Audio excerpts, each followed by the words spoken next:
Hello, my name is Brian Lockett. I'm going to be showing you some ways of creating a height map. I'll be using three methods here, two main methods, one using the 3D program Blender and another using the 2D program, the GIMP. I'll be showing you a final way using the Unity 3D game engine. Okay, well, without getting too much explanation here, I'm just going to go into making terrain. I'm using the Ant Landscape add-on, which is in Blender.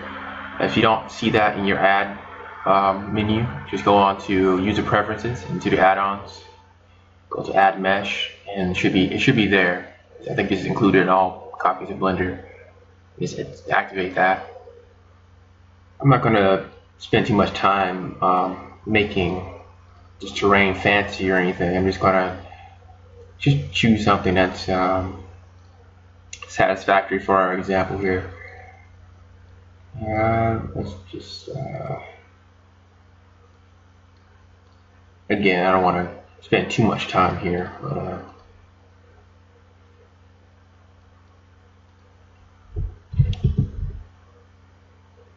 okay, I think for our example this will be satisfactory.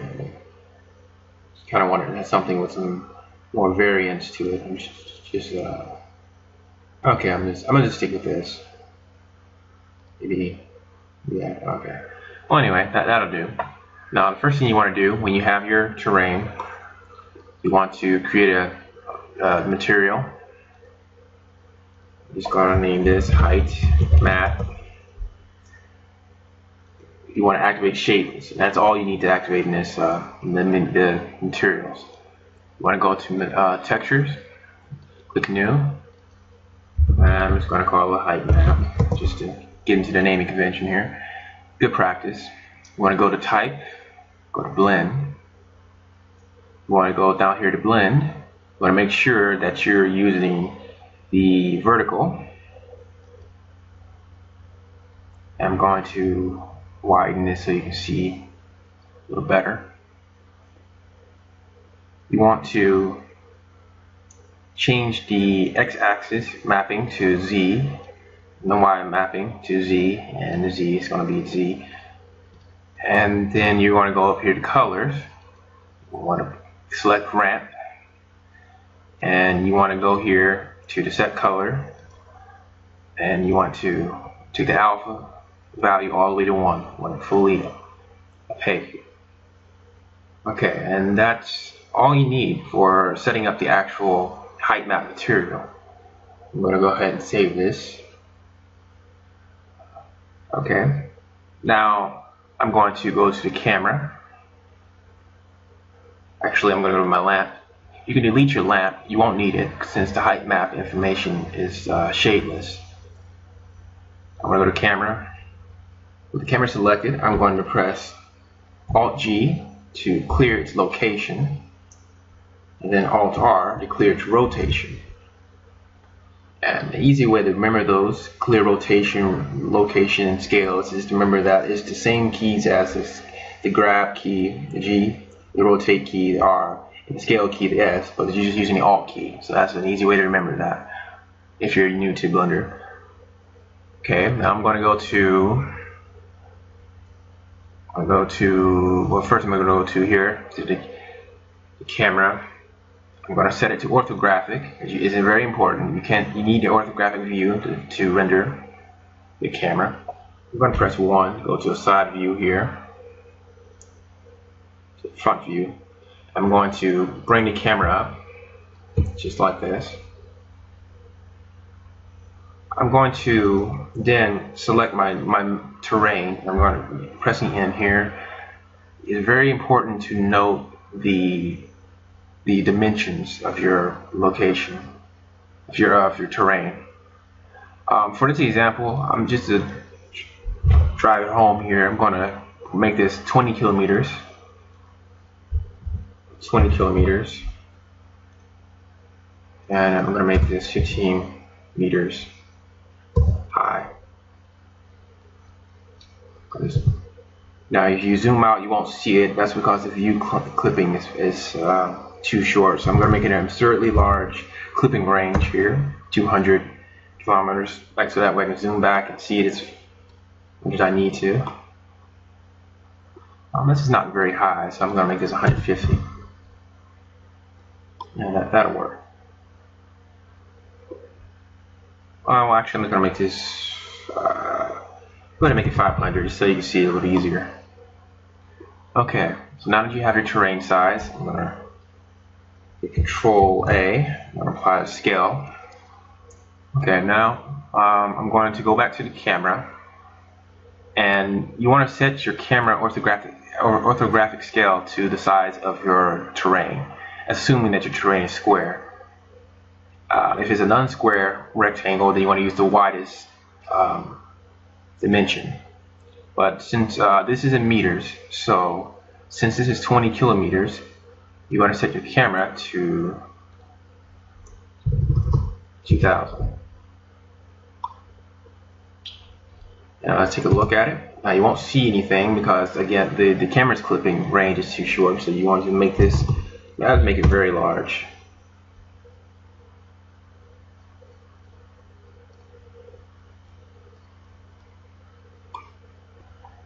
Okay. Well, okay. Now you can't see anything in this instance here because the camera's too low. Make sure your camera is above your height map.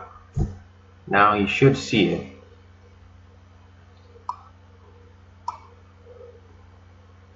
Okay. Now I'm going to go to here to the render settings. So you want to set this to a square dimension and a power of 2 or power of 2 plus 1, and I'll show you what I mean. These are the standard resolution sizes commonly used. I'll have this chart available in the link below. Most people are probably familiar with the power of 2. There's also systems that use power of 2 plus 1, such as the Unity game engine for its height maps. So that's just all it is taking these values and adding 1 to them. For example, I'm going to use 2049. 49. You want to make sure your percentage scale percentage is at 100%. You also want to make sure that you are using either a PNG or TIFF file format, and the reason for that is because those two offer you 16-bit bit color depth, and you want to use 16-bit because if you don't, you'll end up with a terrain that's very you'll see a lot of artifacts and a lot of banding, a lot of step-like artifacts, and you'll wonder why it's not smooth. So you want to make sure you use 16-bit. I find that the TIFF file format produces a better result, but for most needs I use PNG. It's sufficient enough, and its file sizes are much smaller than a TIFF size, which contains captures more of the information. So I'll use PNG for this example here. Okay, and then we'll just simply render. Actually, I think, you know what, I think I did the scaling wrong. Okay, I did the scaling wrong. I forgot to add a 0. Okay, that's better. That's accurate. Okay, now if I go back to the camera, there we go. Okay, silly me. Okay, I'm going to save this. I'm going to render it. And there you should see our height map. There it is. Now with this example, you may notice that this is a very high contrast. You got the very bright white and very black.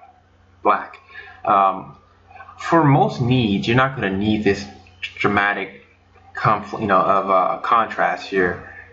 This has to do with the textures, which I'm going to explain right here. Right here. Go to This can be fixed by altering the progression, style of the color blending, and the interpolation type of the color ramp. I find that for most needs, you're going to either find yourself using linear or quadratic or easing. You're not going to be using diagonal or spherical or quadratic sphere or radial. Those are not appropriate for height map. But for most needs, I find just these three, and particularly linear, I use the most. What I do alter more is I tend to alter the ramp more. I tend to alter it with the B-spline. I tend to use that because it gives me a ground level that's a little more, a little less, high contrast.